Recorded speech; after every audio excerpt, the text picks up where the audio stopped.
Chapter 5.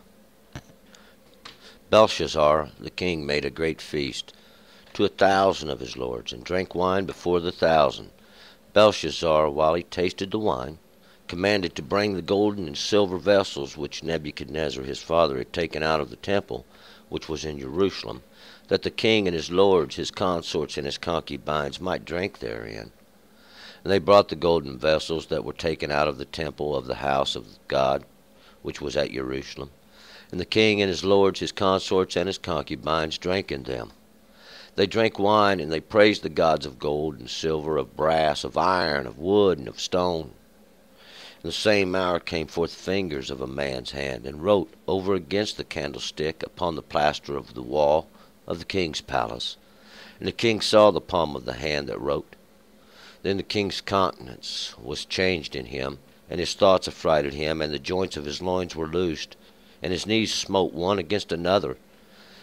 The king cried aloud to bring in the enchanters, the Chaldeans, and the astrologers.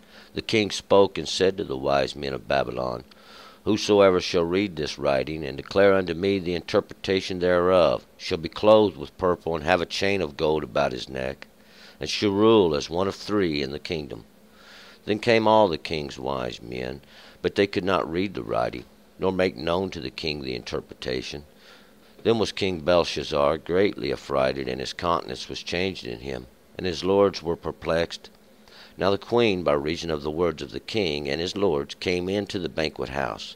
The queen spoke and said, O king, live forever. Let not your thoughts affright you, nor your countenance be changed. There is a man in your kingdom, in whom is the spirit of the holy gods, and in the days of your father light and understanding and wisdom, like the wisdom of the gods was found in him. And the king, Nebuchadnezzar your father, the king, I say, your father, made him master of the magicians, enchanters, Chaldeans, and astrologers, forasmuch as a surpassing spirit and knowledge and understanding, interpreting of dreams, and declaring of riddles, and loosing of knots were found in the same Daniel, whom the king named Belteshazzar. Now let Daniel be called, and he will declare the interpretation. Then was Daniel brought in before the king. The king spoke and said unto Daniel, Art you Daniel, who is of the children of the captivity of Judah, whom the king my father brought out of Judah? I have heard of you, that the spirit of the gods is in you, and that light and understanding and surpassing wisdom is found in you. And now the wise men, the enchanters, have been brought in before me, and they should read this writing, and make known unto me the interpretation thereof. But they could not declare the interpretation of the thing.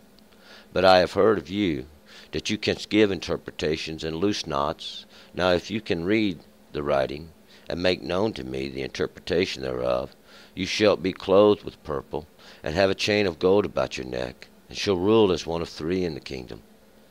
Then Daniel answered and said before the king, Let your gifts be to yourself, and give your rewards to another.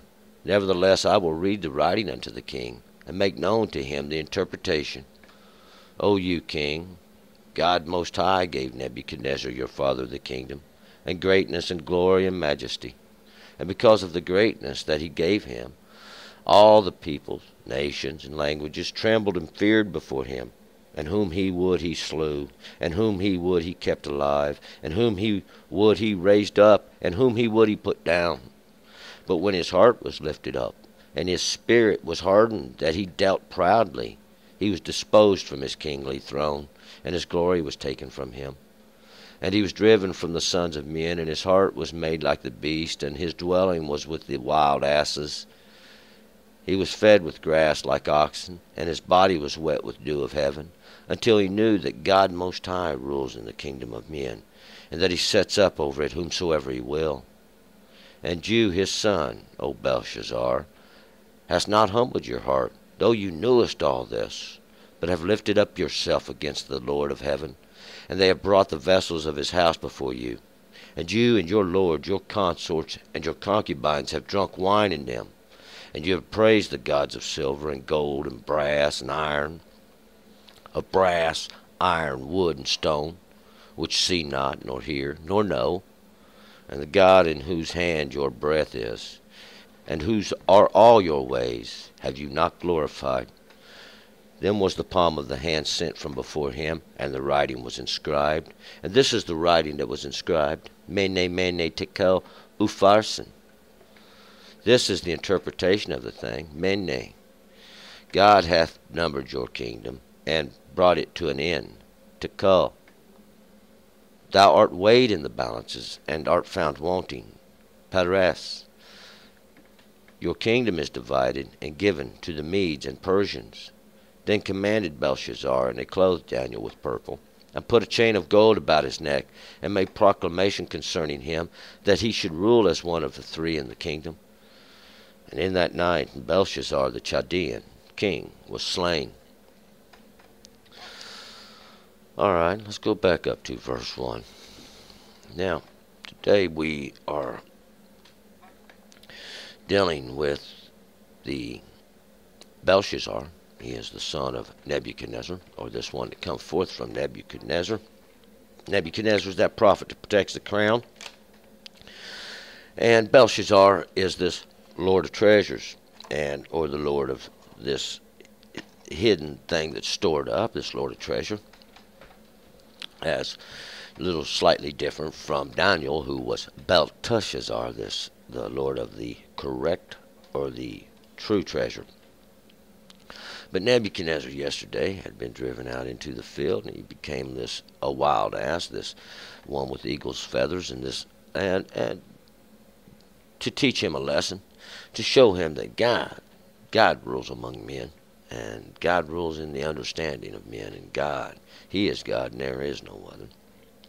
Nebuchadnezzar learned his lesson, but he was unable to pass it to his son. We'll find out the next generation has to learn their own lesson, and God He rules from, and God does rule from generation to generation, as even Nebuchadnezzar, the prophet that protects the crown, has made clear. We're going to pick it up here in verse 1. Belshazzar the king made a great feast to 1,000 of his lords, and he drank wine before 1,000. And Belshazzar, like I have said, he is going to be this Lord of treasures. He's the king. And he made a great feast to 1,000, and 1,000 are to these fulfillments. And these fulfillments are going to be to these lords.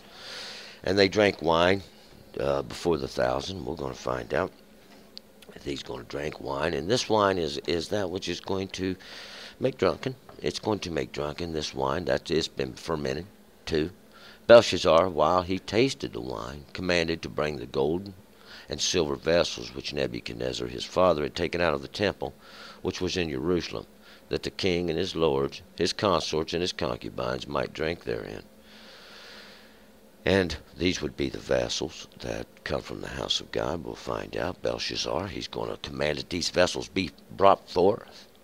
These vessels, those things which contain, these vessels of gold, that which belongs to God.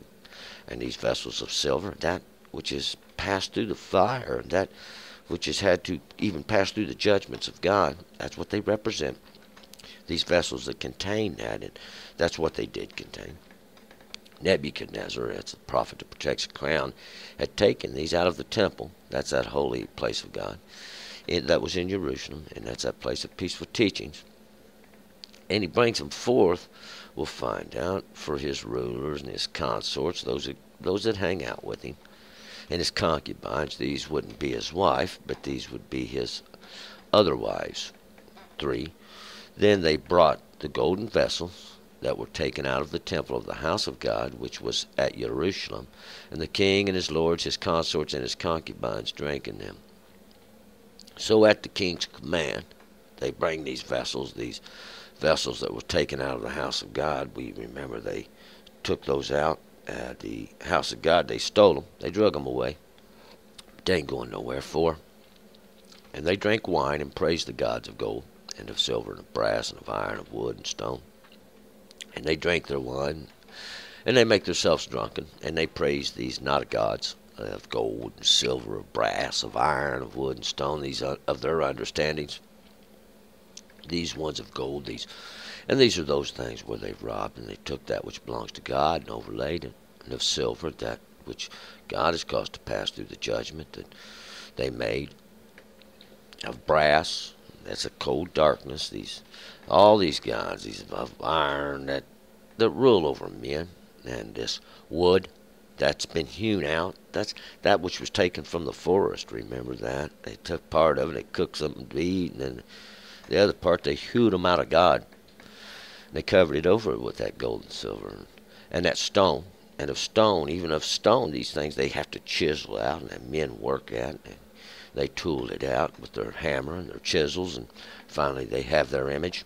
5. In the same hour came forth the fingers of a man's hand, and wrote over against the candlestick upon the plaster of the wall of the king's palace. And the king saw the palm of the hand that wrote. In that same hour, at that same time, at that moment, these fingers come forth of this man's hand, and these fingers, those things that can do the ability, have the ability to do the work.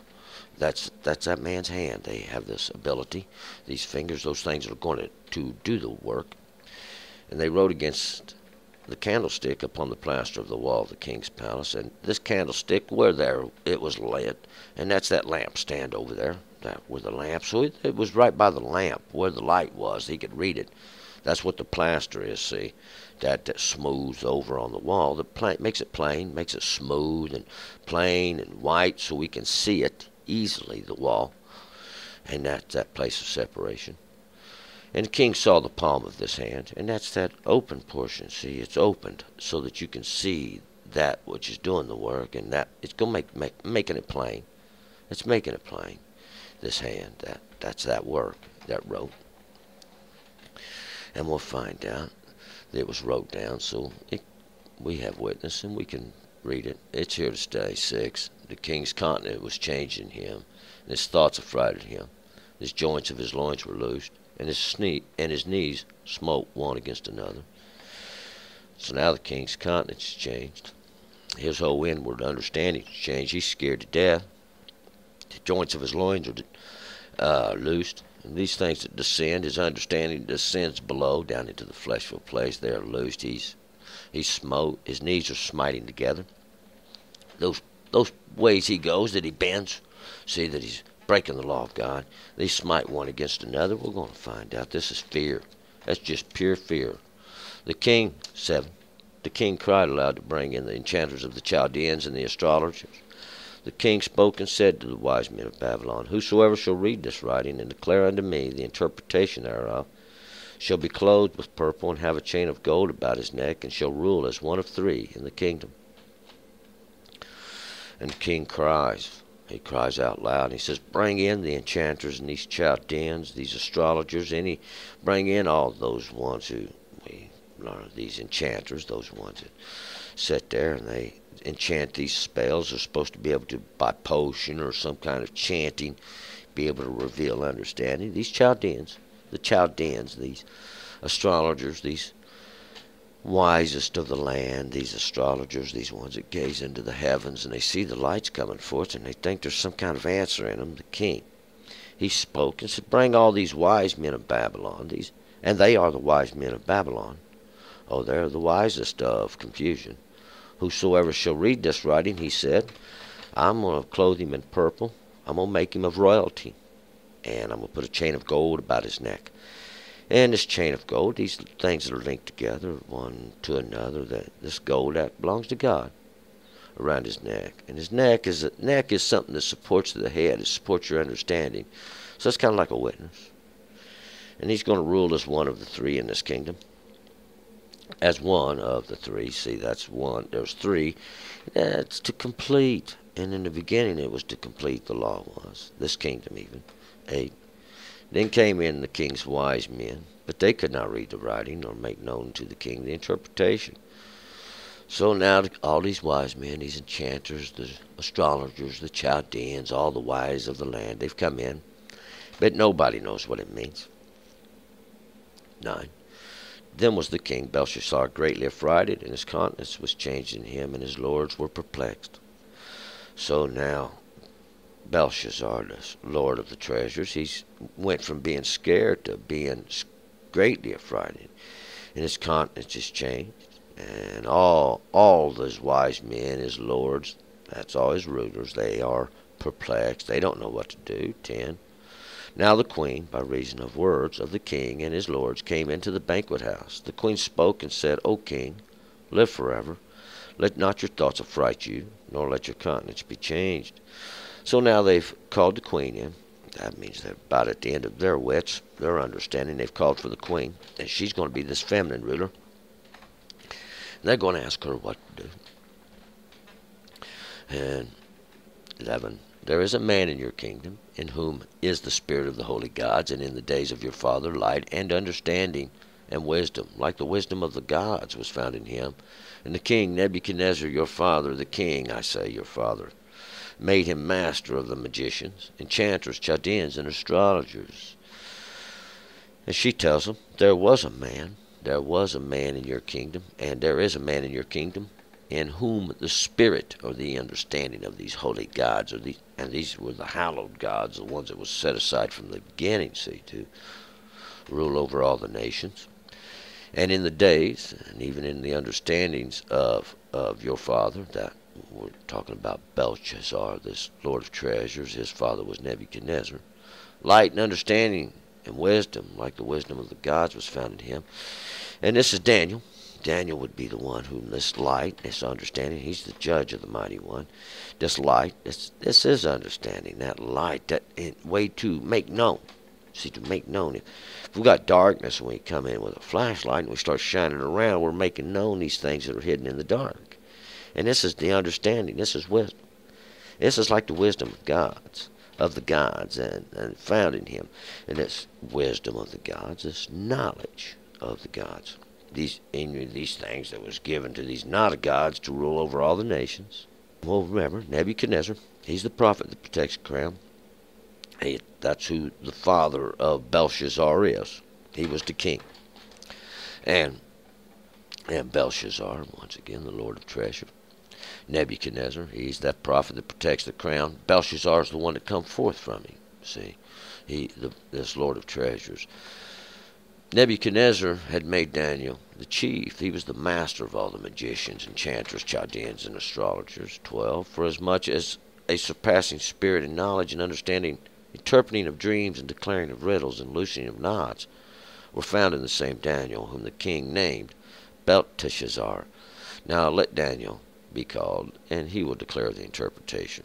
And the queen says, for as much as a surpassing spirit, this unsurpassable spirit, this understanding of knowledge and understanding of interpreting these dreams, declaring these riddles and loosening knots, these things were found in this same Daniel. He's the one, the judge is the mighty one, whom the king named Belteshazzar. He would be the Lord of the correct treasure, or the Lord of the true treasure. Now let Daniel be called, and he will declare the interpretation. 13.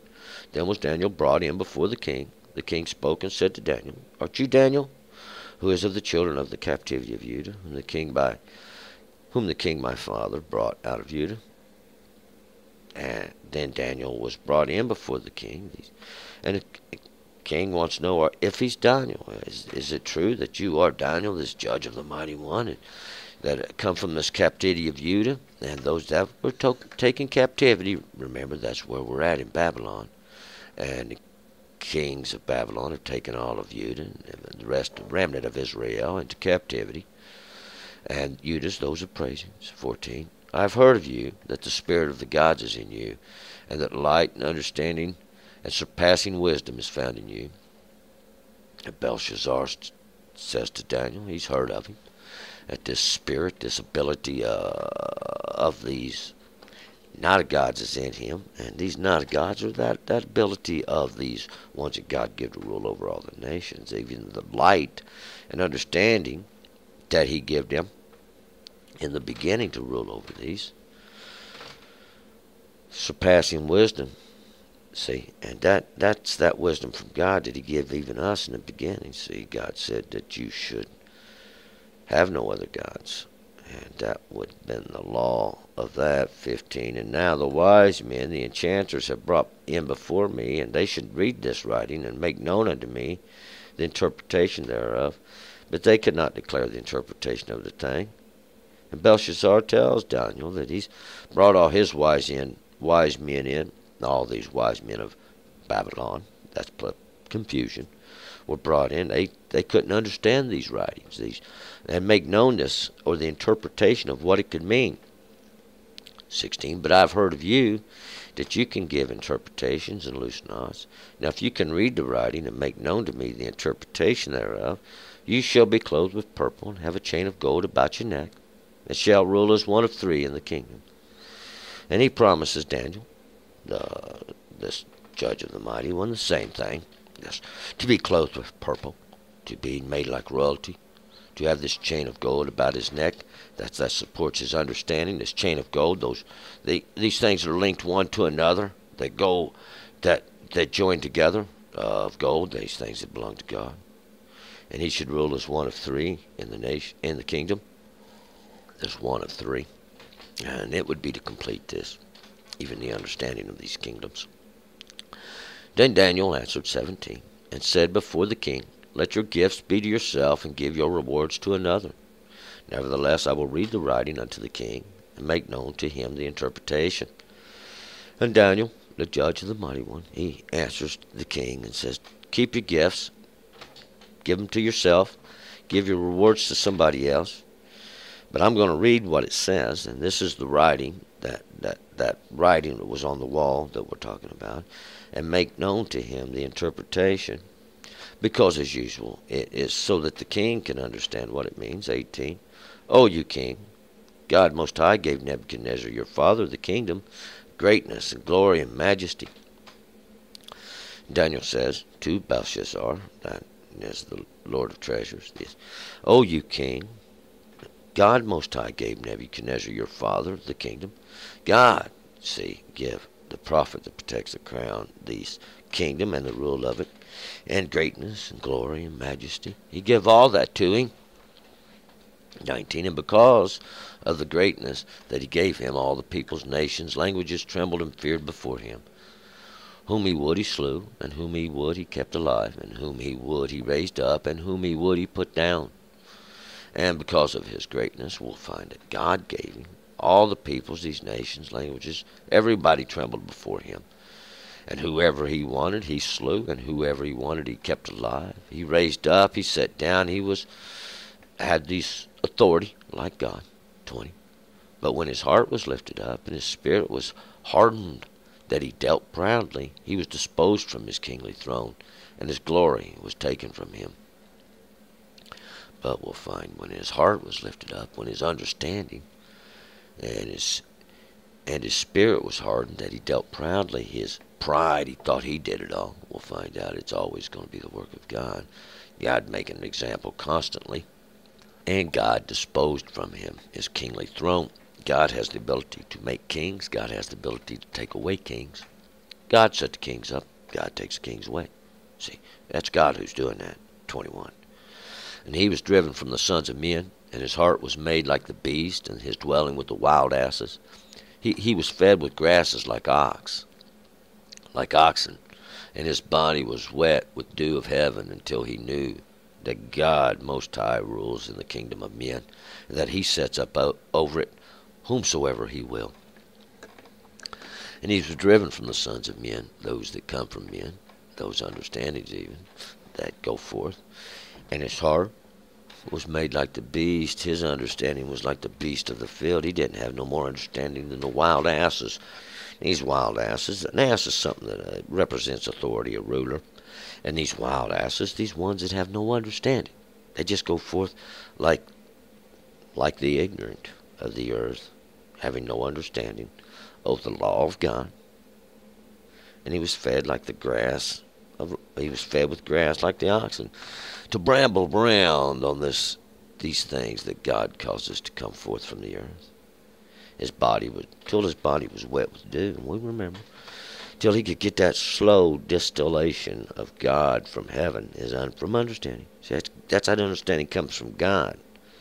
Not like the rain, it's like dew. It's slow distillation. It forms there. To let him know that, see, God, he rules over men, and he sets over the kingdom whoever he wants. 22. And you, his son, O Belshazzar, have not humbled your heart, though you knewest all this. And you, his son, this one to come forth from Nebuchadnezzar, this prophet, to protect the crown, Belshazzar, this Lord of treasures, you have not humbled your heart. You didn't humble your understanding. You didn't think about this, though you knew all of it. 23. But have lifted up yourself against the Lord of heaven, and they have brought the vessels of his house before you. And you and your lords, your consorts, and your concubines have drunk wine in them, and you have praised the gods of silver and gold and brass, iron, wood, and stone, which see not, nor hear, nor know. And the God in whose hand your breath is, and whose all your ways have you not glorified.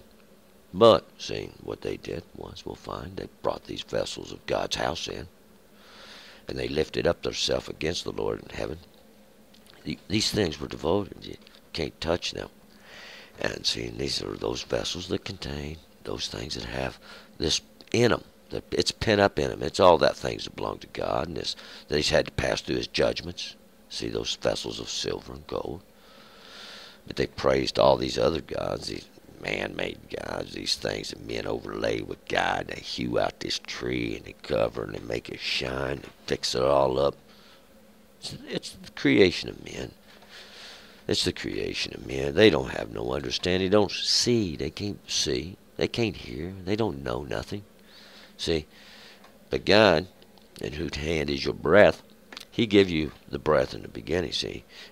That's life. It was the work of God in the beginning.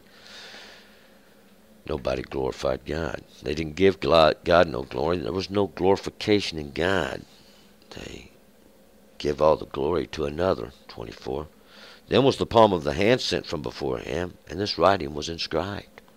And this palm of the hand that you've seen, this palm, that's that thing that's open. It's made clear so we can see the work. It was sent from before him, from before God. And the writing was inscribed. And this is what was written down. It was wrote down so he could say, see, inscribed, right into the plaster of the wall, that which makes plain that which separates. 25. And this is the writing that was inscribed. Mene, tekel, upharsin. We're going to find out just what each one of these words mean.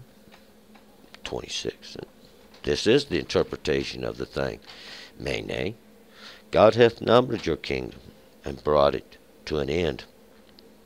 And mene, or mena, it means to be portioned, or be parted, be cut, be separated, be portioned down. It's this, and we'll find out that this is going to be, we see it twice, mene, because we can witness that twice. It's going to be it's going to be cut. It's going to be divided, see, and we're going to find out. It's not only means cut, divided. It's been numbered. It's being separated to be weighed, see, to cut, and that means to be weighed or to be paid, to be weighed out. It's a price that's being paid, and that's what that is. It's a price. It's even that price of redemption where you've been purchased, see, that you can witness. Twice now, upharsin, and we'll find out this word upharsin is actually going to be paras, and this would be verse 28. Paras, your kingdom is divided and given to the Medes and Persians, and paras is a lot like parets, and parets means a breach, a breaking, a bursting forth, and paras means to broken. Upharsin would be the tense of that, broken or broke. It's broke, and that means it's been divided, and it's been snapped in half. It's like a stick. If we took a stick and just broke it in half, and we give half to one side, half to the other. See, the Medes and the Persians. And these Medes are those of the middle ground, these that are raised up. See, this is which is raised up. The Persians. And the Persians are all this splendor and this glory. 29. Then commanded Belshazzar, and they clothed Daniel with purple, and put a chain of gold about his neck, made a proclamation concerning him, that he should rule as one of three in the kingdom. Then they commanded Belshazzar, and that's that Lord of Treasures, and they clothed Daniel with purple. They made him like a royalty, and they put this chain of gold about his neck. And there's those things that are linked together, one to another. They belong to God. This is about his neck, and that supports his understanding. See, and they make this proclamation that he should be one of three that rule in the kingdom. One of three. We'll find out this. This would be just to complete all the understandings of the kingdom. 30.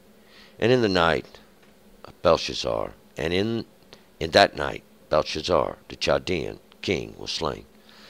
And in the night, see, and in that darkness, that would begin the next day. Belshazzar, he's the Lord of Treasures, the Chaldean, supposed to be the wisest of the land, of the clodbreakers, this king, he was slain. And we're going to find out his kingdom was going to be divided, just like God said, because God's always doing this. He's dividing, he's separating, so we can have an understanding. See, that portion he did to Israel, he's going to do to the nations, all the earth, because that's what it's written.